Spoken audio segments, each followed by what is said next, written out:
प्रिय विद्यार्थियों, आज के ई लेक्चर का विषय है रिजर्व बैंक के प्रमुख कार्य। एमकॉम ईएफएम फाइनल के विद्यार्थियों के लिए है।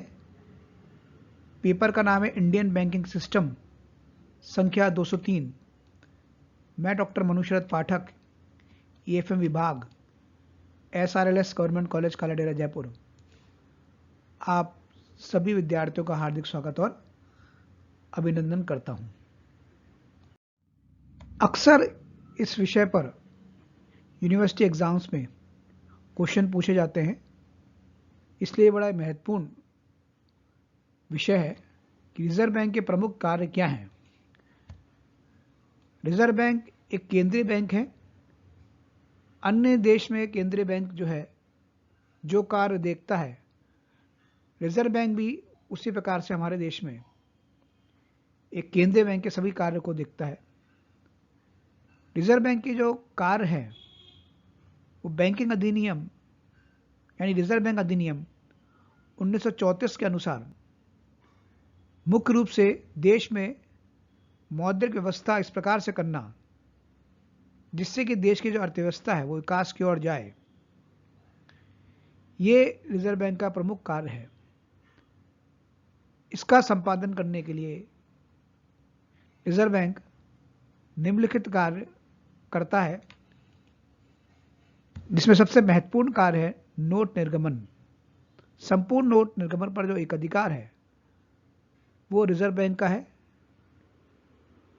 रिजर्व बैंक की धारा 22 और 24 के अनुसार 2, 5, 10, 20, 50, 100, 500 और 1000 रुपये के नोट रिजर्व बैंक द्वारा किए जाते हैं। पहले 5000 के नोट भी चलते थे, 10,000 के नोट भी चलते थे, लेकिन वो अब प्रचलन में नहीं रहे। और नोट बंदी के बाद भी बहुत सारे परिवर्तन हुए, लेकिन वर्तमान में 2, 5, 10, 20, 50, 100, 500, 2000 रुपए के नोट का निर्गमन रिजर्व बैंक द्वारा किया जा रहा है। ये नोट निर्गमन का आधार क्या है? इसके पीछे जो है रिजर्व बैंक द्वारा स्वर्ण के सिक्के, विदेशी प्रतिभूतियां, रुपए के सिक्के, भारत सरकार की प्रतिभूतियां तथा ऐसे विनिमय बिल तथा प्रतिज्ञा पत्र जो कि भारत में भुगतान योग्य हैं तथा रिजर्व बैंक द्वारा क्रय किए जाते हैं, उनके आधार पर नोट निर्गमन का कार्य किया जाता है। नोट निर्गमन का जो सिद्धांत है वो पहले अनुपातिक कोष पद्धति के आधार पर था, लेकिन फिर इसमें फेरबदल किया गया और अक्टूबर 1956 से इस प्रणाली को न्यूनतम कोष प्रणाली में परिवर्तित किया गया, जिसके आधार पर 200 करोड़ रुपए का कोष रखकर रिजर्व बैंक को अधिकार दे रखा है कि जितना चाहे वो नोट निर्गमन कर सकता है। 200 करोड़ रुपए में 115 करोड़ रुपए के स्वर्ण और शेष जो है विदेशी प्रतिभूतियां रखकर जितनी मात्रा में चाहे रिजर्व बैंक नोट निर्गमन कर सकता है। चलन तिजोरियां। रिजर्व बैंक द्वारा निर्मित मुद्रा को चलन में डालने के लिए विभाग की 14 केंद्रों पर शाखाएं तथा 2 स्थानों पर उप शाखाएं हैं, जिनमें नोट जमा होते हैं। ये तिजोरियां रिजर्व बैंक, स्टेट बैंक तथा स्टेट बैंक की सहयोगी बैंकों की प्रमुख शाखाओं में रखी जाती हैं।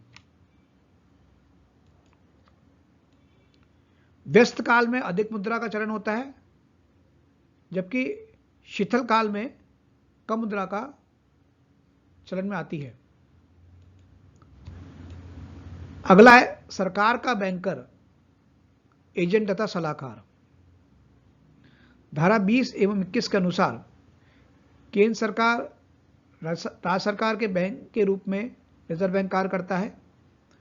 इसके द्वारा निम्नलिखित कार्य किए जाते हैं सरकार के लिए। केंद्र सरकार तथा राज्य सरकार के जो खाते हैं वो रिजर्व बैंक के पास होते हैं। केंद्र सरकार तथा राज्य सरकार की समस्त आय रिजर्व बैंक प्राप्त करता है तथा समस्त भुगतान भी रिजर्व बैंक द्वारा किए जाते हैं। इसके अलावा केंद्र सरकार को 3 मास के कोषागार विपत्रों का व्यापारिक बैंकों, राज्य सरकारों तथा अन्य अनुमोदित संस्थाओं को बेचकर अस्थायी ऋणों के द्वारा कोषागार विपत्र कटौती पर बेचे जाते हैं। रिजर्व बैंक अपने इस कार्य को केंद्र सरकार के कोषागार नियमों, राज्य सरकार के कोषागार नियमों तथा केंद्र एवं राज्य सरकारों के महालेखापालों पर समय पर किए गए निर्देशों के अनुसार करता है। इसके अलावा बैंकों के बैंक के रूप में, सरकार के बैंक के रूप में सरकारी प्रतिनिधित्व है। रिजर्व बैंक सरकार के प्रतिनिधि के रूप में केंद्र सरकार के लिए सार्वजनिक ऋणों की व्यवस्था का कार्य करता है। सरकारी सलाहकार भी है ये।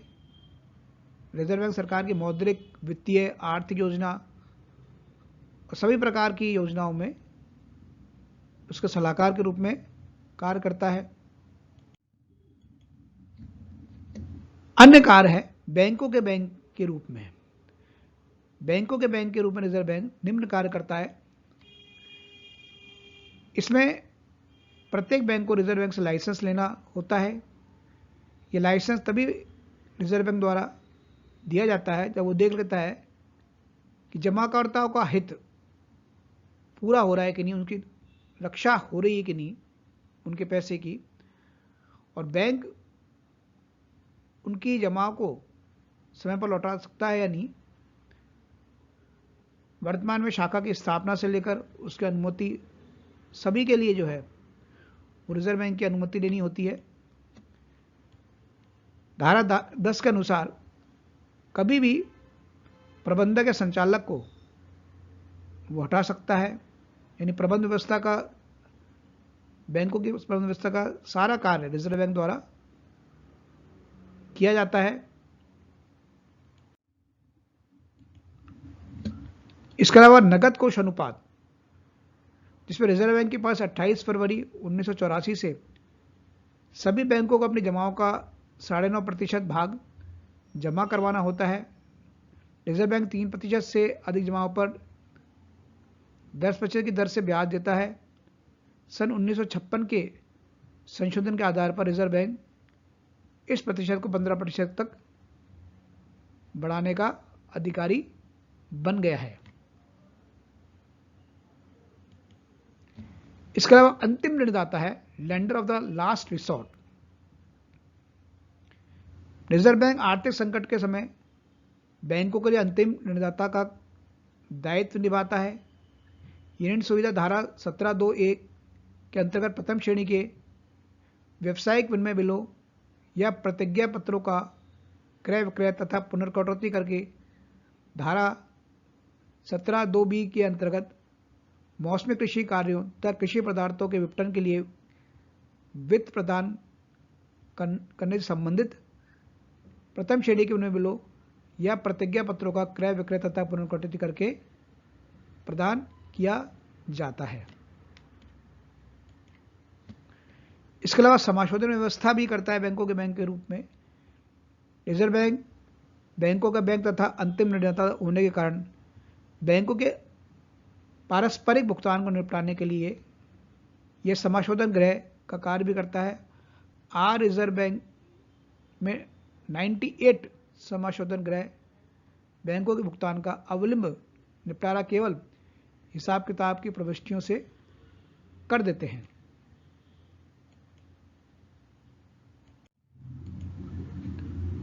इसके अलावा बैंकों के बैंक के रूप में निरीक्षण या इंस्पेक्शन का काम भी रिजर्व बैंक करता है। धारा 35 के अनुसार रिजर्व बैंक को किसी भी समय किसी बैंक का निरीक्षण करने का अधिकार है।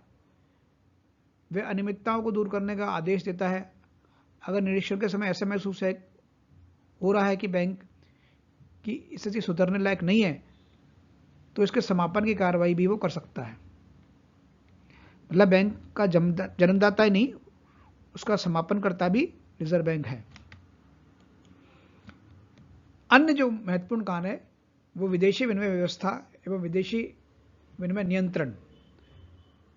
विदेशी विनिमय का सुचारू रूप से जो है वो व्यवस्था हो, विदेशी विनिमय का पूर्ण रूप से नियंत्रण हो, हमारी देश की मुद्रा का मूल्य जो बाहरी मुद्रा में है वो बहुत अधिक कम ना हो, वैल्यू हमारी देश की मुद्रा कम नहीं हो विदेशी विनिमय में, इसके लिए रिजर्व बैंक जो है वो निम्नलिखित कार्य करता है। सभी व्यक्तियों एवं संस्थाओं को विदेशी मुद्रा के रूप में प्राप्त होने वाले समस्त आय रिजर्व बैंक में जमा करवानी होती है तथा विदेशी मुद्रा के सभी भुगतान रिजर्व बैंक की अनुमति से किए जाते हैं। निर्धारित दरों पर विदेशी विनिमय का क्रय विक्रय रिजर्व बैंक करता है।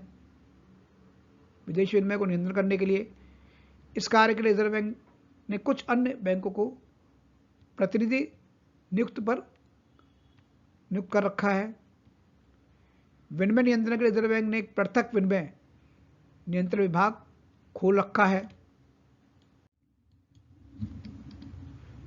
अन्य जो महत्वपूर्ण काम है रिजर्व बैंक का वो साख नियंत्रण का, क्रेडिट कंट्रोल का सबसे महत्वपूर्ण काम है ये, क्योंकि देश में साख के चलन के द्वारा नियंत्रण करने के कारण साख की मात्रा को आसानी से बढ़ाया और घटाया जा सकता है जैसी आवश्यकता हो।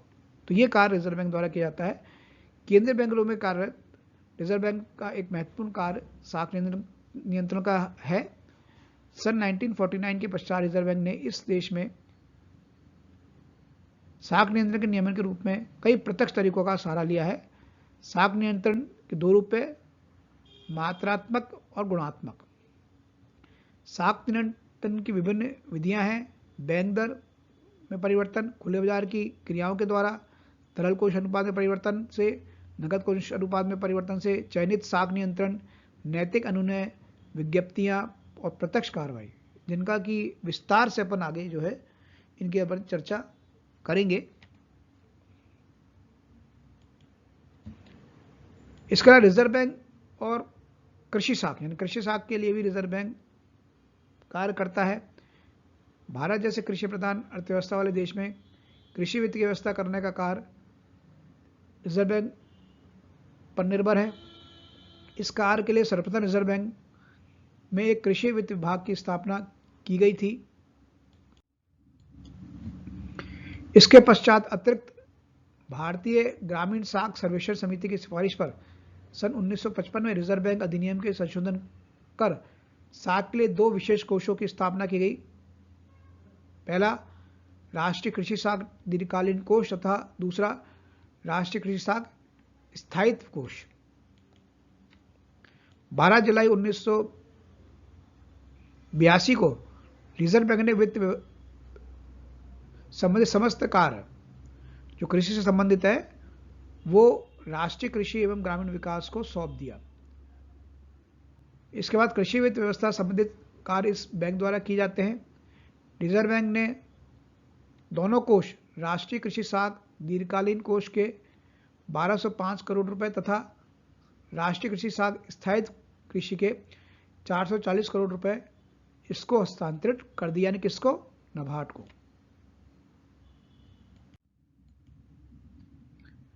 अगला कार्य आर्थिक सांख्यिकीय का एकत्रीकरण एवं प्रकाशन। बहुत जरूरी कार्य है ये कि अर्थव्यवस्था की जो सही जो चित्रण है उसका समय समय पर प्रकाशन हो। वर्तमान रिजर्व बैंक द्वारा निम्नलिखित प्रकाशन किए जा रहे हैं।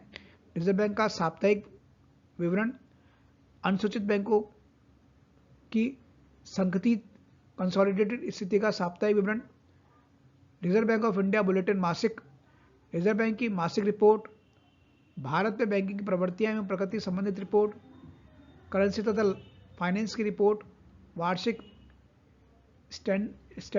Statistical tables relating to bankers and India, basic statistical टिनर्स। इनके अलावा समय समय पर विशेष प्रकाशन भी निकाले जाते हैं रिजर्व बैंक द्वारा। रिजर्व बैंक द्वारा औद्योगिक वित्त व्यवस्था, औद्योगिक वित्त की व्यवस्था का पूरा करने के लिए सन 1957 में रिजर्व बैंक ने एक औद्योगिक वित्त विभाग की स्थापना की। औद्योगिक साख दीर्घकालीन कोष की स्थापना सन 1974 में की गई। लघु उद्योग को ऋण देने हेतु व्यापारिक बैंकों को प्रोत्साहन देने के लिए सन 1960 में गारंटी योजना प्रारंभ की गई।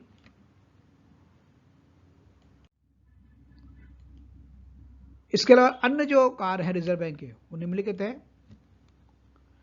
रिजर्व बैंक केंद्र तथा राज्य सरकार को 80 दिन में अल्पकालीन ऋण की सुविधा देता है तथा उन्हें अधिविकरण की सुविधा भी प्रदान करता है। बहुमूल्य धातुओं का क्रय विक्रय करने का कार्य करता है तथा सोना चांदी जिसमें बहुमूल्य धातु है इसका क्रय विक्रय का कार्य करता है। रिजर्व बैंक बिना ब्याज के केंद्रीय तथा राज्य सरकार के व्यक्तियों से निक्षेप स्वीकार करता है।